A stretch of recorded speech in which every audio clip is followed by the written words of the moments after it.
ମତେ କହିବ ନିଶା ହେଇଛେ? ନାଇଁ ନାଇଁ ମତେ କହିବ ନିଶା ହେଇଛେ? ଏଇ ଏଇଟା ପାଗଳଟା ନା କଣ ବା? କିଏ ରେ? କିଏ କହିଲା ମୁଁ ପାଗଳ? ନାଇଁ ନାଇଁ କିଏ କହିଲା ଶଳା ପାଣ୍ଡୁ ପାଗଳ? ଏ ଶଳା ଏତେ ଦିନ ଧରି ଜିତିଲି, ନହେଲେ ଗୋଟେ ଥର ହାରିଗଲି, ତାହେଲେ କହିବ ଶଳା ପାଣ୍ଡୁ ପାଗଳ? ଗାଁରେ ଏତେ ସାହସ ଶଳା।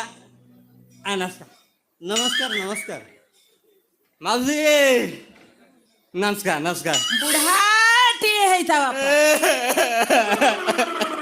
କିରେ କାନ୍ଦିଲା କାହିଁକି? କଣ ହେଲା ତାର? ମାଉସୀ ବୋଲ। ତମେ ମତେ ବୁଢା କହିଲ? ବୁଢା କହିଦେଲେ କି? ହଁ କାହିଁ କହିବନି? ମୁଁ ଶଳା କଣ ଜନ୍ମନ ଗାନ 17 ବର୍ଷର ଭେଣ୍ଡିଆ ଟୋକା କହିବ ମତେ? ବୁଝିଲ ମାଉସୀ, ଓ ଏଥିରେ ଜମା ମୋର କିଛି ଦୋଷ ନାହିଁ, ଆଉ କାହାର ଦୋଷ? ନା ଟିକିଏ ବି ନାହିଁ। ଆଉ କାହାର? ସବୁ ମୋ ବାପାଙ୍କ ଦୋଷ। ମୋ ବାପାଙ୍କ ପାଇଁ ତମେ ମତେ ବୁଢା କହିଲ। ତମକୁ କେହି ବୁଢା କହିନାହାନ୍ତି ବାବୁ। କହିଲେ ବା ମାଉସୀ ମତେ ବୁଢା କହିଲେ, ତମ ଡାଉଟରି ମାରୁଛ।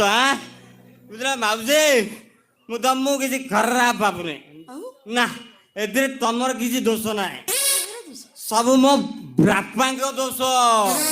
ପଚାନ କାହିଁକି? କାହିଁକି କାହିଁକି? କଣ ଦରକାର ଥିଲା? ନାଇଁ ନାଇଁ କଣ ଦରକାର ଥିଲା? ମୋ ବୋଉ ଯେତେବେଳେ 52 ବର୍ଷ, କଣ ଦରକାର ଥିଲା ମତେ ଜନ୍ମ କରିବା? ଅବଶ୍ୟ ମୋ ବୋଉର କିଛି ଏଥିରେ ଦୋଷ ନାହିଁ, ନା ଆଉ କିଏ ବି ନାହିଁ, ସବୁ ମୋ ବାପାଙ୍କ ଦୋଷ। ଆରେ ଭାଇ ଟିକେ ଆଳାପ ଦେ ରେ। ମଉସା, ଯେତେବେଳେ ମୁଁ ସେ ଶିବ ଭାଇ ପାଖକୁ ଚାପିବାକୁ ଯାଏ, ମାନେ ଚା ପିଇବାକୁ ଯାଏ, ମତେ ସେ କଣ ଡାକେ ଜାଣିଛ? କଣ ଡାକେ? ଅରେ ବୁଢୀ ବିହାଣ ଛୁଆ। ଜାଣିଛ ମଉସା, ଏ କଥା ଶୁଣିଲା ବେଳକୁ ବିଶ୍ୱାସ କର ମୋ ଛାତି ଫାଟିଯାଏ। ଅବଶ୍ୟ ମୋ ବୋଉର ଏଥିରେ କିଛି ଦୋଷ ନାହିଁ, ନା ଆଉ ସବୁ ମୋ ବାପାଙ୍କ ଦୋଷ। ତମକୁ ବି ଗନ୍ଧେଇଲା? ମିଶିକି ମଦ ପିଉଛୁ, ଯେତେବେଳେ ତ ଗନ୍ଧଉନି। ମାଇକିନା ଅଛି ବୋଲି ଠିଆ ଠିଆରେ ଗନ୍ଧଉଛି। ଏଥିରେ ସବୁ ମୋ ବାପାଙ୍କ ଦୋଷ। ସବୁ ତ ବାପାଙ୍କ ଦୋଷ। ପଚାର କାହିଁକି? ଆଚ୍ଛା କାହିଁକି? ବାବୁ କହିଲ। ପଚାର ବା, କୁଆଡେ କହିବ? ପଚାର। ଆଚ୍ଛା ବାବୁ କହିଲ, ପଚାର କାହିଁକି ବା? ଏ ଘର କାହାର? ଏଇ ଘର? ହଁ ନାଇଁ ନାଇଁ ଏଇ ଘର ତ, ହଁ ହଁ ଏଇ ଘର। ଏଇ ଘର ମୁଁ ଜାଣିନି। ତାମାନେ ତମେ କଣ ଆମ ପରି ଗାଁରୁ ଆସିଛ?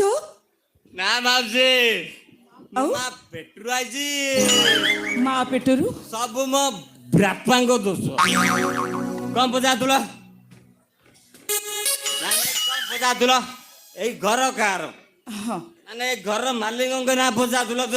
ହଁ ଏଇଆ ପଚାରୁଥିଲ ତ? ଏଇଆ ପଚାରୁଥିଲି। ଏ ଘରର ମାଲିକଙ୍କ ସହିତ ମୋ ଢେର ଦିନର ସମ୍ପର୍କ। ହଁ ଆମେ ପା ମିଶିକି ପାଠ ପଢୁଥିଲୁ। ଏଇଟା ଡହରାଟା। ଇରେ ସେ ତାଙ୍କ ବୟସ କେତେ, ବାବୁଙ୍କ ବୟସ କେତେ, ୟା ବୟସ କେତେ, ଇଏ ପୁଣି ସାଙ୍ଗ ହେଇ ପାଠ ପଢୁଥିଲେ। ମାଉସୀ, କଣ ହେଲା? ପାଣ୍ଡୁ କେବେ ସତ କହେ ନା, ନା ନା। ମିଛ। ତମକୁ ବି ଗନ୍ଧଉଛି ମାଉସୀ। ହଁ ପାଣ୍ଡୁ କେବେ ମିଛ କହେ ନା। ଏ ଘରର ମାଲିକ ମୋ ସାଙ୍ଗ, ଆଉ ଆଜି ତା ବାହାଘର। ତାକୁ ଯୋଉ ଝିଅ ଲାଇନ ମାରୁଥିଲା, ମୁଁ ଶଳା ନୁଙ୍ଗୁରା ତାକୁ ଲାଇନ ମାରୁଥିଲି। ଏଇ ଏଇଟା ଘୋଡା ମଦୁଆଟା। ଚାଲିଲ ଆମେ ଏଇଠୁ ପଳେଇ ଯିବା। ଆରେ ଚାଲ, ଆସ। ମାଉସୀ କୁଆଡେ ପଳଉଛ? ମାଉସୀ ବିଶ୍ୱାସ କର, ଏ ଘରର ମାଲିକ ମୋ ସାଙ୍ଗ, ଆଉ ଆଜି ତା ବାହାଘର। ମୁଁ ସତ କହୁଛି, ମତେ ନିଶା ହେଇନି। ତାହେଲେ ଆମେ ଭୁଲ ଜାଗାରେ ଆସି ପହଞ୍ଚି ଗଲେ। ଆଜି ତ ଆମ ପୁଅ ଜଗାର ବାହାଘର, ଏ ବାବୁ କହୁଛନ୍ତି ଏ ଘର ମାଲିକଙ୍କ ବାହାଘର। ଚାଲିଲ, ଚାଲ। ସେ କିଛି ଭୁଲ କହୁନି ସମୁଦି। କିଏ ରେ? ମଉସା ନମସ୍କାର। ସେ ଯାହା କହିଛି ସବୁ ଠିକ କହିଛି। ଆପଣ ଜୁହାର ବାବୁ। नो बाबू ନମସ୍କାର ଆଜ୍ଞା।